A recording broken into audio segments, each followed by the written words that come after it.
Hello, everyone. So, today with me, we have a very special guest, Ritika. Ritika is a founder of a company. She currently works as a business analytics person in Deloitte. She is also one of the top voices in LinkedIn. She has a very huge community of she calls it immigrant community, whom she supports. She talks about consulting. She talks about networking. She talks about success. She talks about motivation, and she has also been a TEDx speaker twice. So, Ritika, that's a lot of things that you have covered at such a small age. So, maybe I'll give the stage to you to introduce yourself and share your journey with our audience. Yeah, no, 100%. Thank you so much again for having me on board. I think you've already covered a few parts of it, but I think just from my side, like a quick introduction would be that as everyone knows, my name is Ritika. I am originally from India. I moved to Canada about 6.5 years ago, so I've been here since then. And when I came to Canada initially, I came in with the idea of becoming a doctor, which I think a lot of people in India dream of becoming. It's because it's only one of the few out of the five professions people tell you can become. But then it was when I came to Canada that I realized that there's so much more that lies outside of just being a doctor and engineer, and so much creativity and innovation, even in terms of the work that you can do, right? And I think just realizing that, I opened myself to just exploring and figuring things out. And when I started doing that, talking to more people and networking, I realized, consulting is something that really appeals to me. Business is something I enjoy, want to do on a day-to-day basis. So even though I never had a degree in business, I worked in freelance consulting for 2 years. I even worked with institutions like UBC and UFT, drafting mentorship programs for international students. And while I was doing that, I realized, okay, there's a huge need. A lot of the issues that I faced is something that was not just about me, but a lot many other students were facing. So realizing that, I started my own organization, Redefined, with the whole idea of equipping international students and immigrants with tools and resources that really help them to advocate for themselves and get the opportunities that they deserve. And it's been 1.4 years since then, and we're a community of about 50,000 immigrants, 30,000 people empowered globally. So I think feeling grateful for that. I also, as you mentioned, I also am work as a motivational speaker with an organization called jack.org, spoken at the TEDx, work as a creator on LinkedIn, a career coach as well, part-time, and a full-time at Deloitte as a HC consultant. Yeah. Yeah, that's a very brief. It's a very brief intro that you have shared, but I'm sure that it is a very long list of things that you do. So, how do you manage to cover all those things? I mean, you only have 24 hours in a day. I also have the same. So, how do you manage to cover all those bases? Yeah, I think a lot of it just comes to like time management and prioritization. I think, as you rightly mentioned, we all just have 24 hours. But then what makes me, so that's why whenever I think of the time concept as well, I never think about how much time I have, because we all have the same amount. But the way we use that time is what distinguishes one person from the other, right? Yeah, Even in terms of like hard work, you see a lot of people today are working 12 to 14 hours a day, right? But for those 12 to 14 hours, everyone has very different outcomes, right? And very different returns that they have, because it's all about how are they spending those 12 to 14 hours. So for me, I think it's always been a lot more about quality than quantity. And I think I just prioritize on a day to day, even an hour to hour basis, right? Between Deloitte, between my organization, and between my own personal profession, whether it be doing public speaking professionally, or doing career coaching, or whatever it is, right? Like figuring out that balance and operating to those priorities on a day to day and an hour to hour basis, I think is what allows me to, I wouldn't say to do the justice to every single space, because there are times where like even I slack, in either of those areas. We are all human, it happens. But I think as long as we're just keeping ourselves accountable and making up for what we may not have done a previous day, and not letting that not done task be a not done task for the next 2 months, becomes important. So I think it's just prioritization along with keeping yourself accountable, right? That I think helps. yeah. That's a very positive answer on what you do. So, I was just curious. Yeah. It it takes a lot of effort, even for a person from an engineering background, to change his or her background from, let's say, an engineer to a business analyst. Let's that you are a medico and you have switched over to an IT field. So I'm sure it would have been very difficult to switch fields from what you have studied in school to completely switch it to business analytics. So how did that happen? Will you share your journey, how you networked, what all steps you took to change your field into information technology today? Yeah. So my field today is actually more in consulting, not IT. Like business, like that's why I say like there's a difference between business analyst and business analytics. So I work at Deloitte as a business analyst, which is under consulting, specifically human capital consulting. And the field I was in was more kinesiology, which is like pre-med in Canada, right? Because if in Canada you want to do a medicine degree, you need to do a 4 years undergrad, which is usually in kinesiology or physiotherapy, and then do like your graduation in the specific course. So like for me also, when I was initially when I was making the transition, or when I realized that hey, I do enjoy business and consulting, and it was never the case that I didn't enjoy what I was studying. I loved what I was studying, I was great at it as well. But in my second year of university, I just realized the way I wanted to apply what I was learning was I wanted to apply it in a different context, right? I did not want to apply what I had learned in the classic clinical setting where I'm working with a client one on one. Instead, I wanted to apply it in a more business setting where I'm working with a client one on one and drafting those recommendations, right? So, quite a lot of things were the same to me. It just felt the context was different, right? And I think the day me understanding that was also very helpful in me being able to convince people that I'm a good fit for the consulting role as well, right? Because I think when you just think of it on face value, that, oh, a kinesiology person or a science person wanting to go into business, it doesn't sound right, or it seems like it does not fit in. But the day you start looking beyond the position titles and you just come down to the skill level, right? Just looking at what are the skills you're leveraging in this role, right? And what are the skills you need in this role? When you just start looking at that, you're like, oh, there's a lot of overlap and there's a lot of transferability. So I think the biggest thing for me was when the day I understood that there's a lot of transferability, and in fact, me coming from a science background doesn't become a disadvantage, and instead it can actually act as a unique perspective that I bring to the table compared to the other thousands of business degree people who were coming in. It helped me stand out.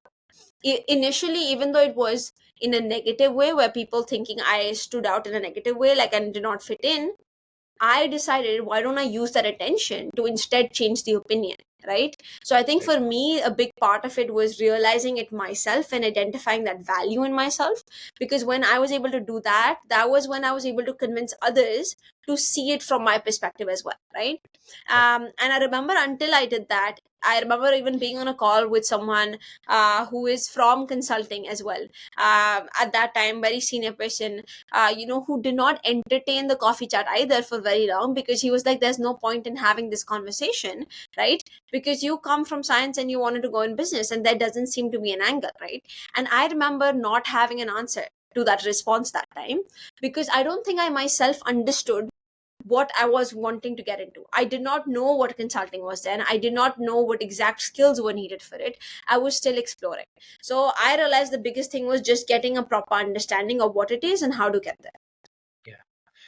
I'm sure you described the efforts, but you still need to acquire those consulting skills, right? Because school Yeah. did not teach you, school will teach you medical things because you enrolled in that course.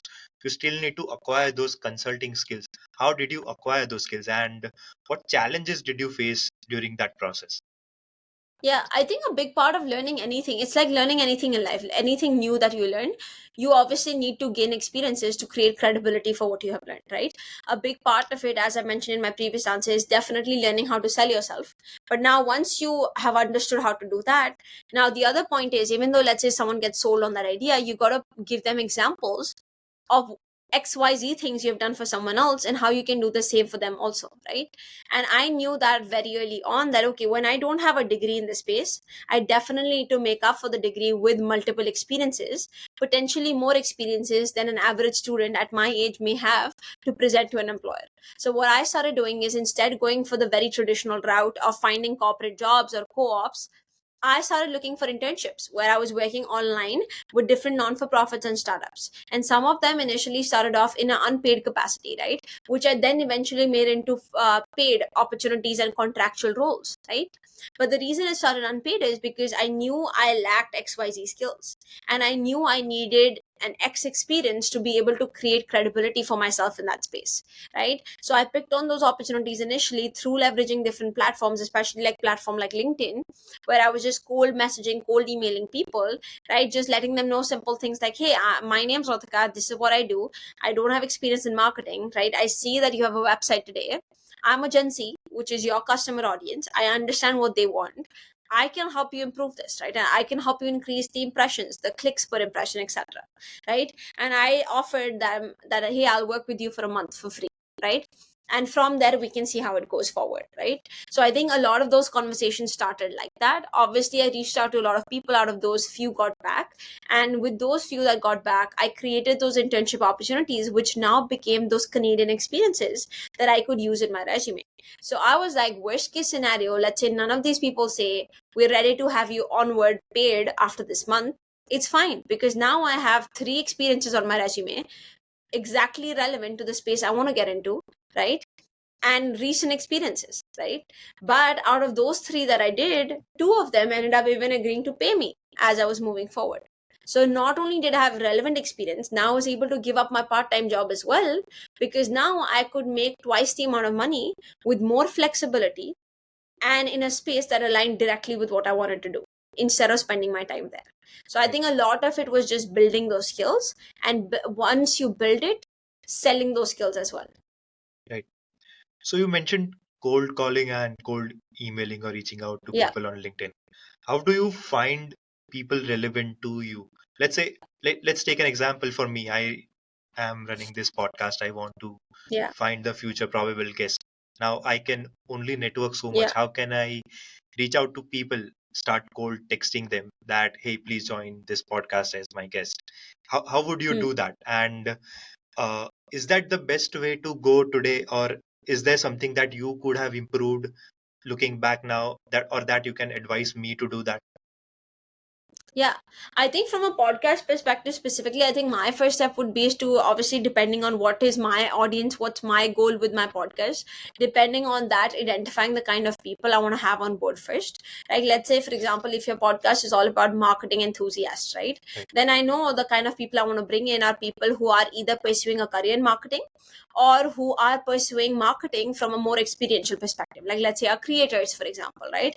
Helping build their own brands. So my first goal would be searching for those people on LinkedIn, even through simple things like marketing aspirant or marketing enthusiast or marketing specialist. Just putting those hashtags and key terms and trying to filter through those different things that LinkedIn has in terms of people, location, etc. I would be able to then potentially find a list of individuals that I can start reaching out to, right? And then quickly click on each profile, just skim through it very quick, and then just draft a personalized invite that is personalized a little bit, at least to their profile and portfolio.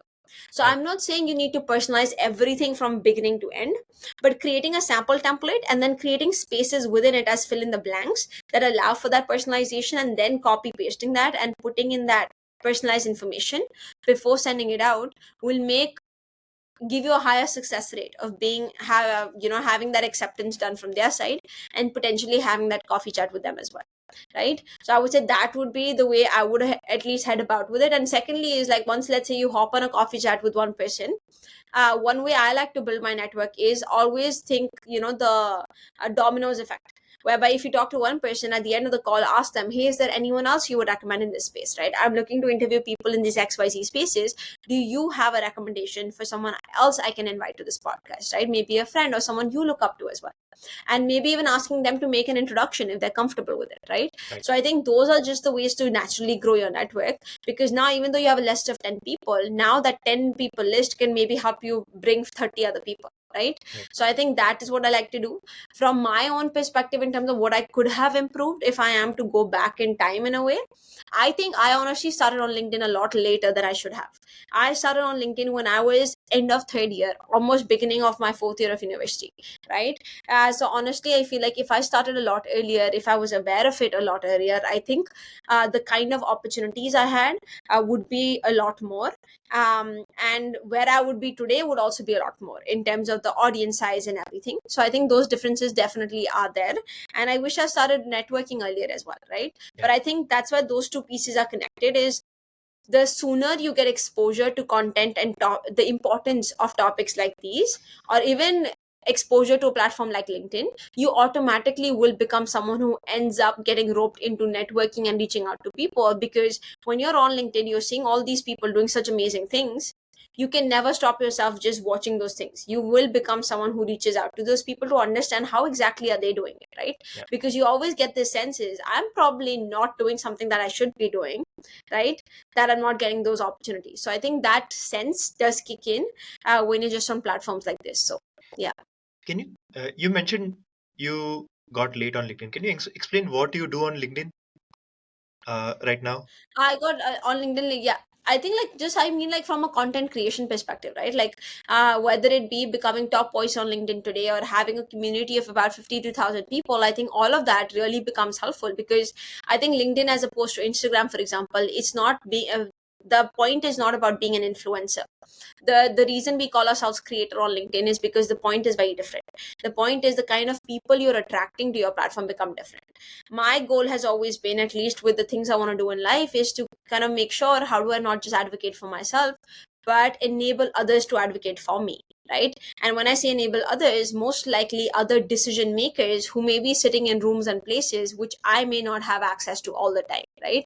And I think a platform like LinkedIn, if you create a brand here which is strong and effective, and the strength of a brand doesn't come from the following, the strength of a brand just comes from the way of how do people feel about your content when they see it, right? Right. Or what does your content how does it make people feel, right? Are they motivated, are they inspired, are they angry, agitated, whatever that emotion is, which allows people to then see you as a potential someone to either collaborate with, have on a podcast with, create an article on, feature them, etc., right? Or nominate them for an award as well, right? So those are the other things that end up coming up, right? And I think for me, LinkedIn has honestly been the biggest game changer in life, which I think a lot of people don't realize. Even from the perspective of getting a job, or not just getting a job, which I think is still fairly easier, being able to stay in the job, grow in the job, getting opportunities which people won't expect you would get at your level, I think that can only be possible through personal branding.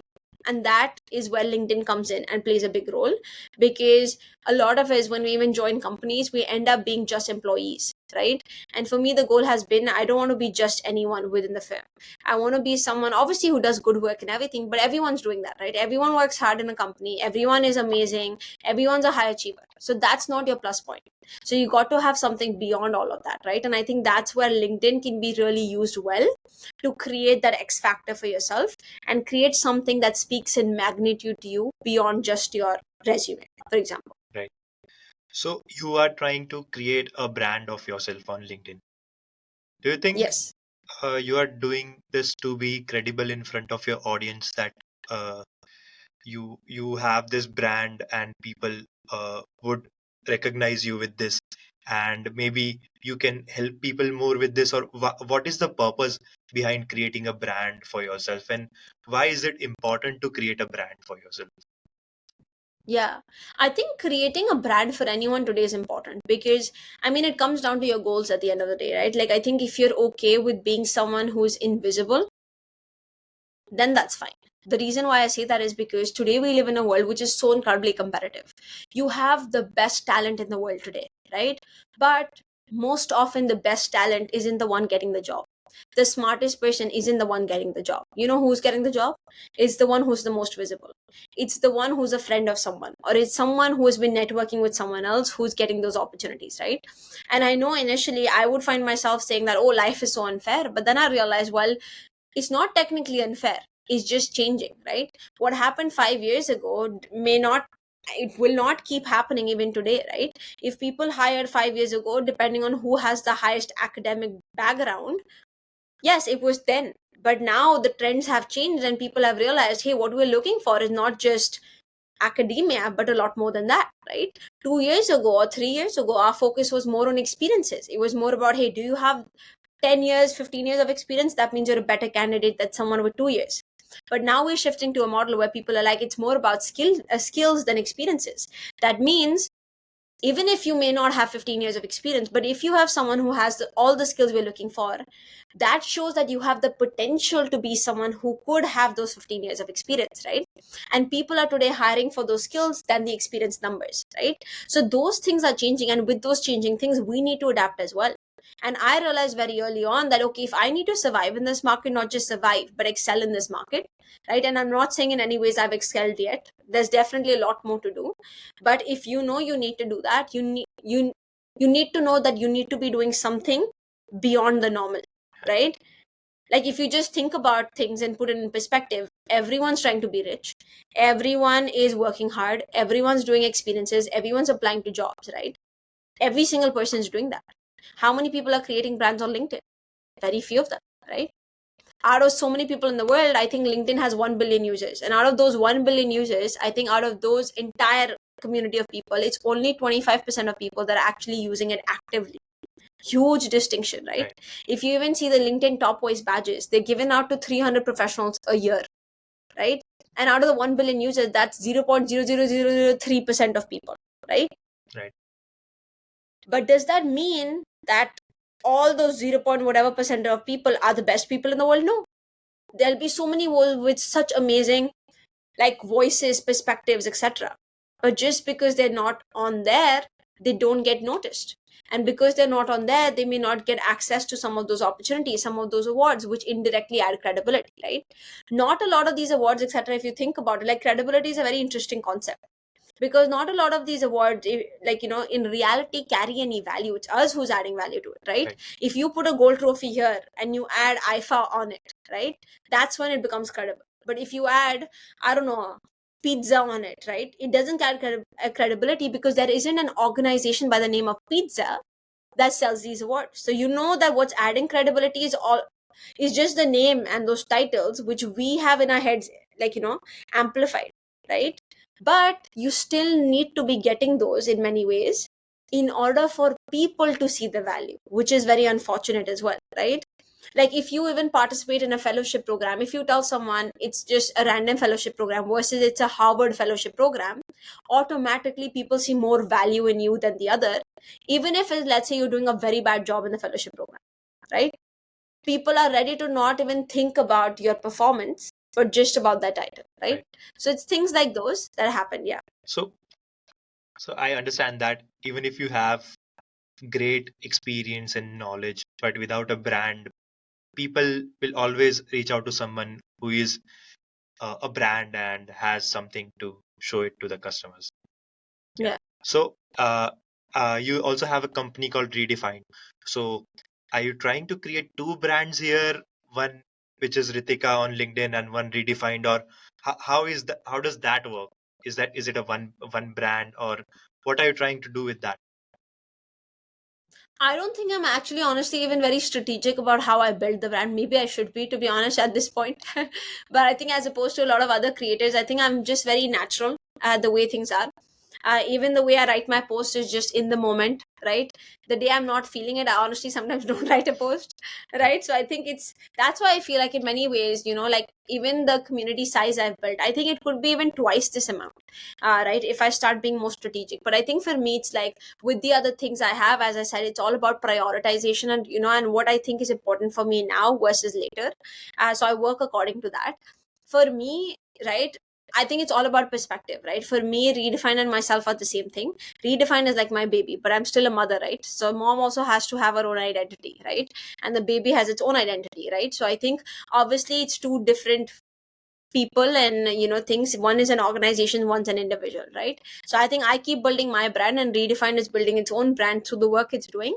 And potentially for Redefine, I think it's more about others talking about its brand, whereby whenever students, we have them coming to our events, you'll always see a lot of students will always post about how they came to our event, their experiences, share those things on LinkedIn, because it gives them access to a bigger community, and in many ways gives them a platform where we create visibility for them.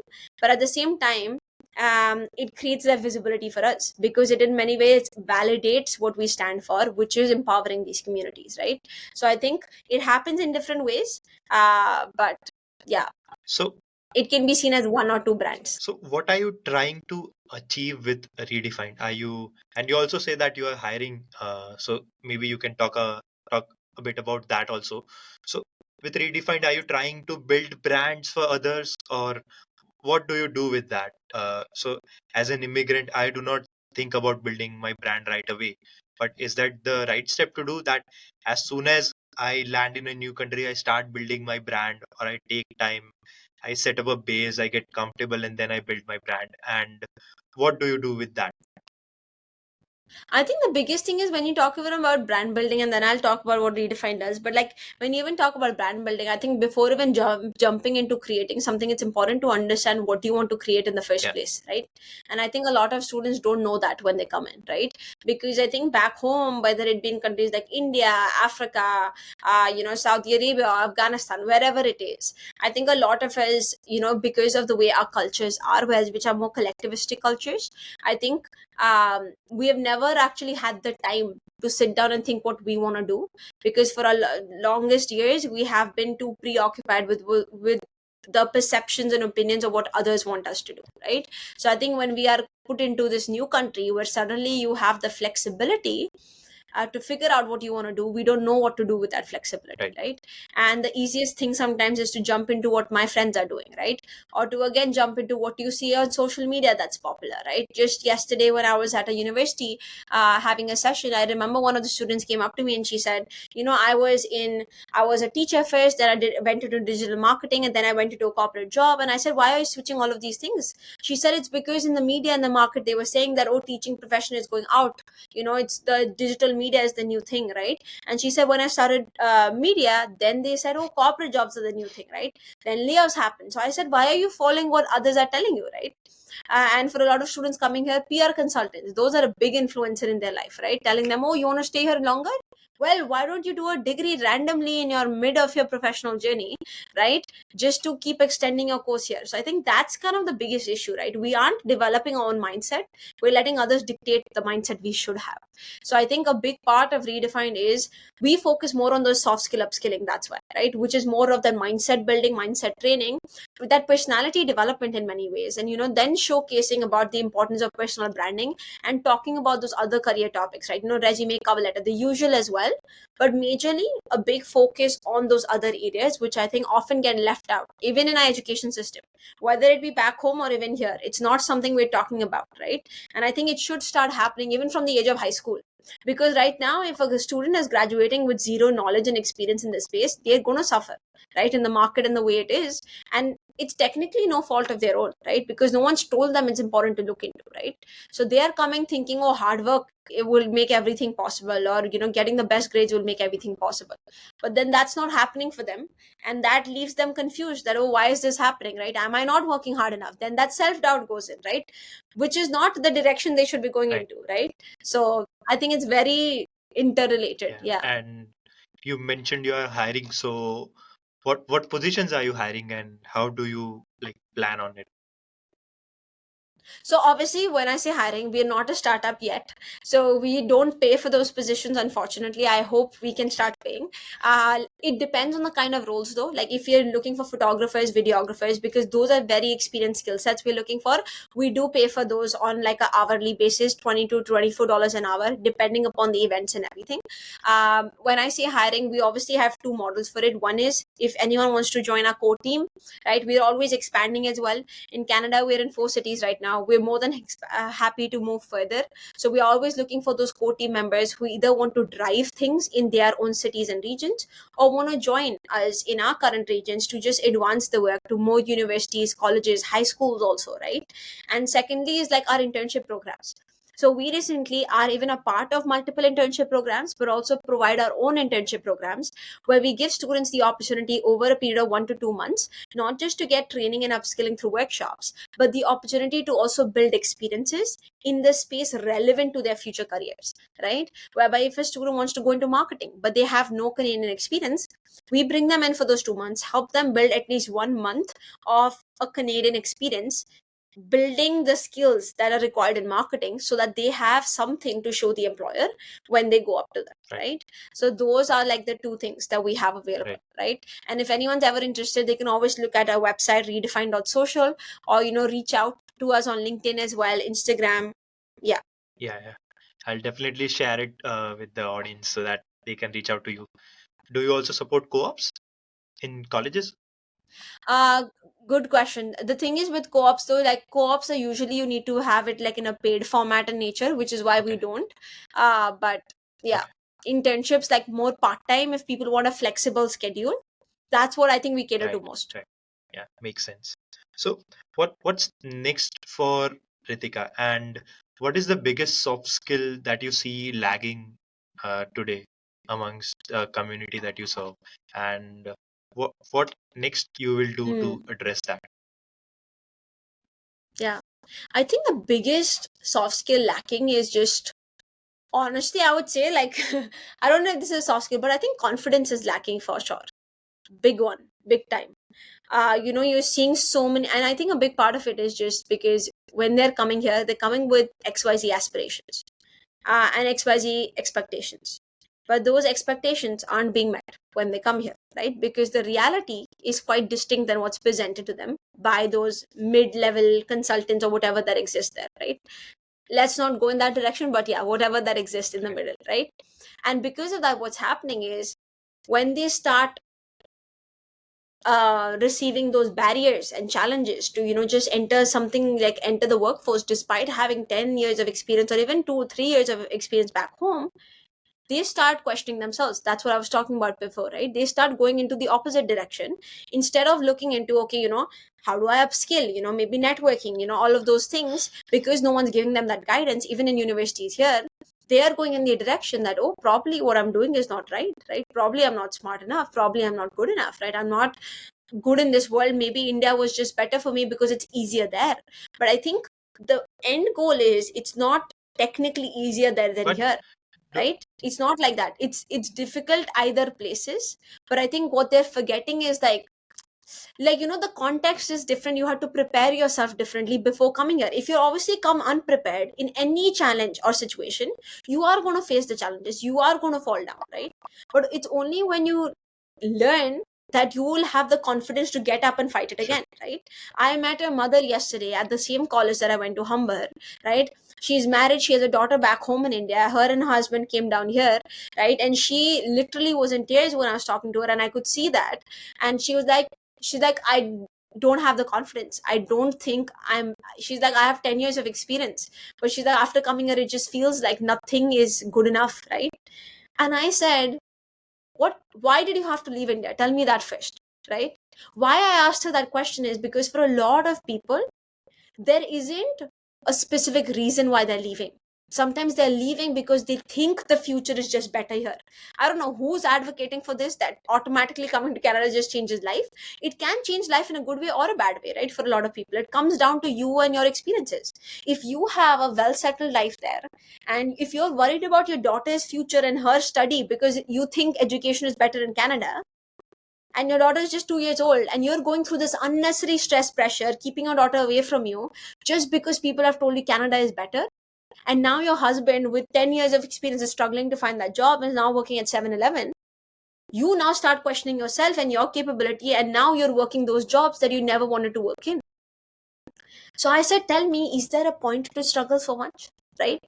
Is it changing anything for you? Let's say I told her today, let's say you even get a job, your husband gets a job here, it will be lesser paying than the job back home, for sure, the starting one at least, right? So are you okay to spend another year, 2 years to get to that high paying job, right? Whatever it is.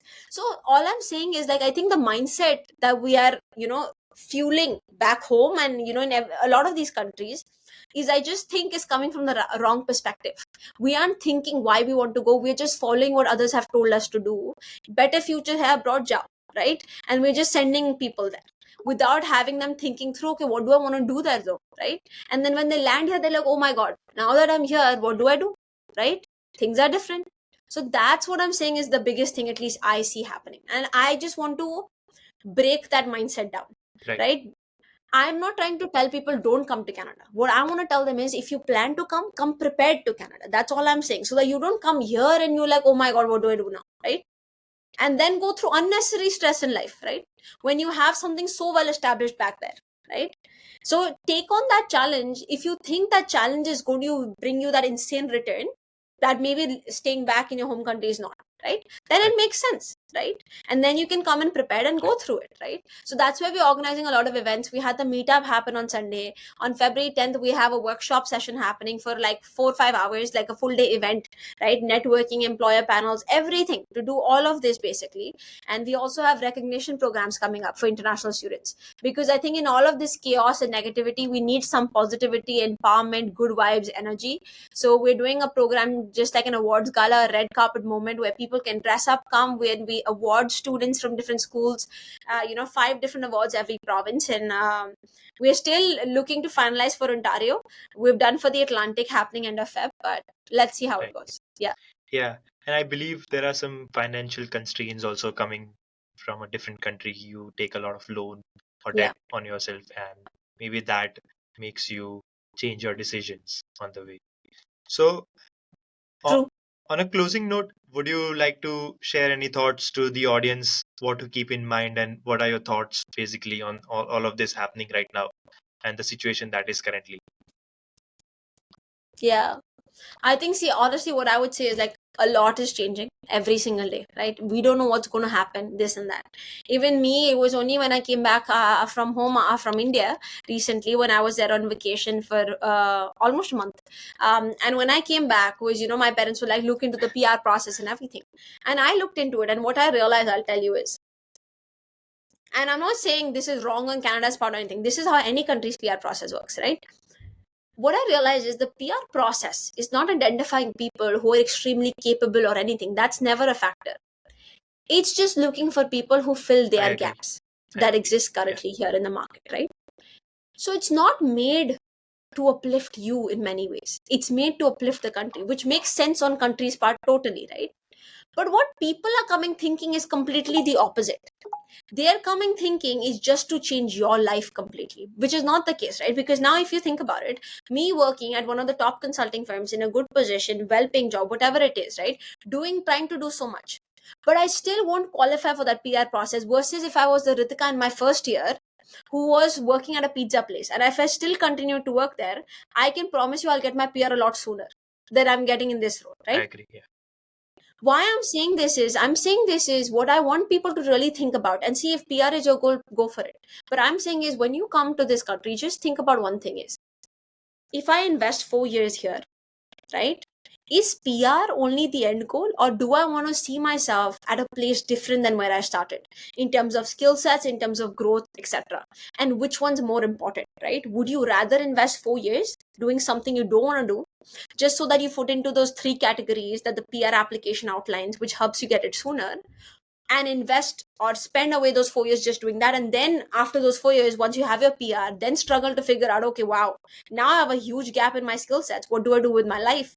And then a lot of people start feeling ashamed that how do I go back home now because I'm not doing what I wanted to do? What do I tell my parents? What do I tell my kids, etc., etc., right? Or would you rather invest those 4 years doing what exactly you want to do without the influence of the PR pressure, working with the work permit and everything? And you know what, if you don't get it, be like, oh, how do I apply what I've learned and create something else which I can do from back home as well? There are other countries also you can go to, UK, US, so many others that exist, right? Maybe it's an opportunity for you to move around, right? So I just want people to think from that other perspective instead of letting that influence them. And I think our goals will change when we don't let PR influence it. And we know that those goals are the ones we should be running after, not the other ones. So that's what I would say. So, thank you so much for answering all our questions very positively. This was a very motivational podcast, and I'm sure our audience will be motivated after listening to you. So, thank you so much for joining this, and you have been a very kind host. And hopefully, we will see you again. Thank you, Ritika. Yes, thank you so much again. I really appreciate you having me on board, and I hope it provides value to people who listen and hear it. And whenever it's out, let me know and we Yeah. can spread the Thank you word. so much. It will. Yeah, definitely. Amazing. Thank you.